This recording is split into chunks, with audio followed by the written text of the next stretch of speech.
Greetings fellow Decepticons, SoundBlaster1987 here with my monthly vlog for July of 2023. Today I'll be discussing the multiple jobs and business ventures that the Aardman animated duo Wallace and Gromit have taken on over the years. Now, bearing in mind I haven't read much of the comics over the years, so most of this will be about the actual stop-motion adventures and the tie-in video games and such. So, for those who don't know, Wallace and Gromit is a franchise from the British stop-motion animation company Aardman about a bald handyman/inventor called Wallace and his super-intelligent anthropomorphic dog Gromit, who use Wallace's inventions to help their community in one way or another.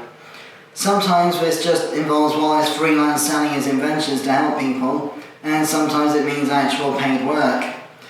So, with their first two shorts, A Grand Day Out and The Long Trousers, it would seem that Wallace and Gromit didn't exactly have much on at that point. I'm guessing they were either between jobs or just trying to pay the bills with whatever they could at the time.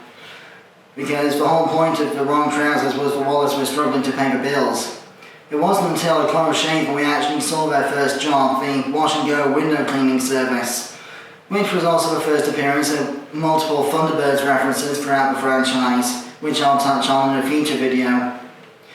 So, after A Close Shave came the Curse of the Were-Rabbit feature-length movie, in which Wallace and Gromit were the Anti-Pesto humane pest control service, using a sort of vacuum chamber type thing in their van to capture rabbits and other such pest animals for safe and non-damaging containment so they could be re-released into the wild later on.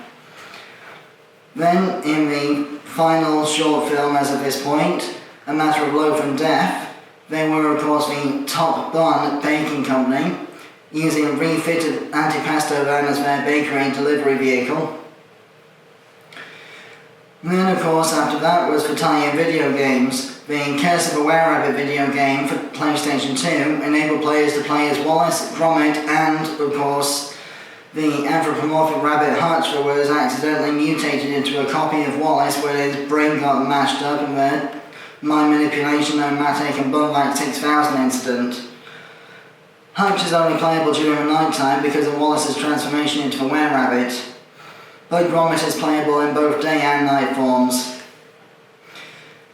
The Project Zoo video game seems to show Wallace and Gromit once again in between jobs, just trying to rescue their sponsored polar bear cub Archie during an attempt to give him a birthday present when Feathers McGraw broke out of jail.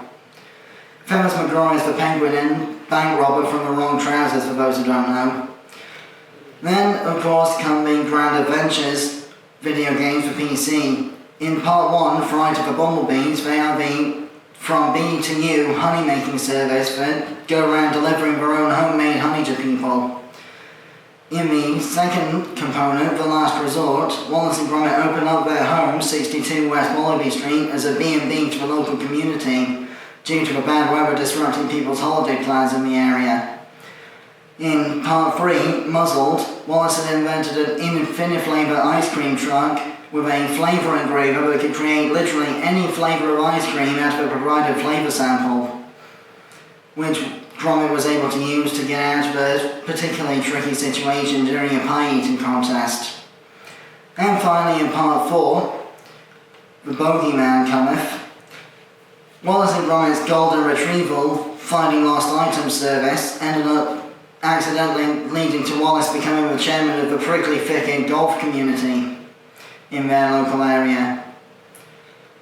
Again, not much is known about their employment status in the comics because it seems from what little I have read of the comics, Wallace and Gromit tend to just use Wallace's inventions where they can to help out certain random people in various locations throughout the comics, including a space station that grows vegetables in one storyline. So that more or less concludes my vlog for July 2023. I have been SoundBlaster1987. Thanks again for watching. Join me again in August for my next vlog where I'll be counting down the top 10 Transformers figures still missing from the Studio Series 86 toy line. As for my next review, I'll be looking at the Rev Morpher from Power Rangers RPM, the transformation device of the Black and Green Rangers. Till then, till all on one.